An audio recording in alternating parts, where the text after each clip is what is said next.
clear and build on what Mr. Lynch is saying here. First of all, this is just preserving the existing programs that Americans are already depending on and are speaking loud and clear. In fact, the polling shows this week that 2/3 of Americans are completely opposed to the cuts that Doge and Elon Musk have put on these programs. And I hear people in this chamber every single day trying to claim that they're not impacting real Americans, that these are just paid protesters. Well, let me tell you, I was in community after community in my district over the last couple of weeks, and I had people show up crying, people saying that their cancer treatments could be terminated if Medicaid goes away, people who say they will lose everything.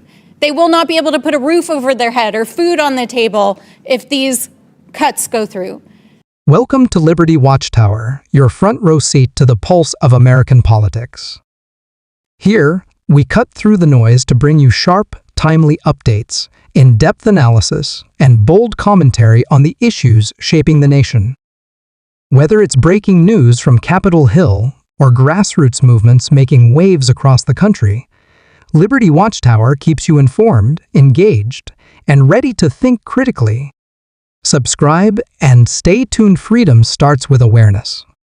In the halls of the United States Congress, debates over the federal budget often expose the deepest ideological divisions between political parties.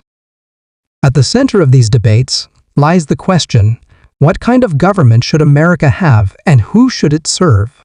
These are not just dry financial conversations about numbers and deficits. They are moral and philosophical arguments about priorities, values, and the role of government in citizens' lives. People who are frightened by what they see is the absolute attack on their civil liberties and free speech and their freedom. And I actually went to the Social Security office in my district last week and was denied entry and told to call a regional office after I had an appointment, and spoke to people who are waiting, who have literally been waiting for days and weeks because Elon Musk has crashed the Social Security system, firing people. Their computer systems are down. Our call centers are completely overwhelmed, and people cannot get appointments for months. This is what's happening in America right now. And that is why I introduced this amendment, to protect those programs and to fight for the American people and to fight for the programs that we know they depend on so that they can survive. I yield back. Mr. Chairman. Ms. Greene. Hi. I'd like to point something out that our Democrat colleagues know this, because they did reconciliation before when they were in charge. And, you know, it may be hard for some of the freshman Dems to understand, but this is not a policy debate. That's not what reconciliation is. This is a budget process. And so for the American people watching at home, our Democrat colleagues are sitting here trying to score points and spread more lies and divisiveness about Republicans in order to spread more garbage across the country. But this is about budget, Mr. Chairman, and this committee is trying to do serious work, and we need to stay focused on budget, and that's for the American people.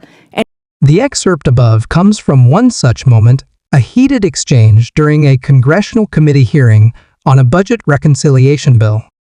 Reconciliation is a powerful legislative tool that allows the majority party in Congress to fast-track budget-related legislation without needing a supermajority in the Senate.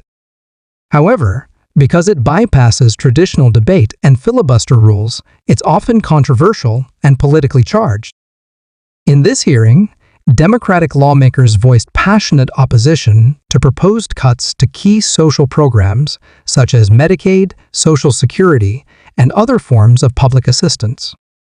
They argue these cuts will have devastating consequences for millions of Americans who rely on these services to survive. Their testimony was deeply emotional, reflecting stories from their constituents, people facing life-threatening illnesses, homelessness, and bureaucratic dysfunction. One member even described their personal visit to a Social Security office, where they witnessed long waits and service failures, attributing them to systemic underfunding and political interference.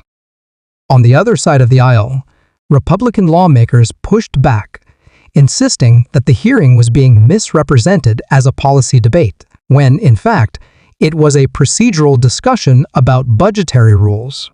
They accused Democrats of turning a technical process into political theater, accusing them of misleading the public and distracting from the serious work of reducing government spending and managing the federal deficit. Their position is rooted in a belief in fiscal responsibility, smaller government, and the idea that bloated federal programs are inefficient or unsustainable.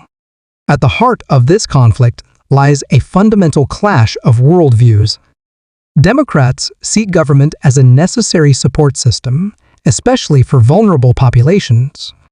Republicans often see expansive government programs as overreach and argue for tighter budgets and personal responsibility. This moment illustrates not only the mechanics of legislative processes like reconciliation, but also the intense human impact of budget decisions and how lawmakers must constantly navigate between policy, politics, and the lived realities of the people they represent. And it is very serious that's what we remain focused on here in our work on oversight.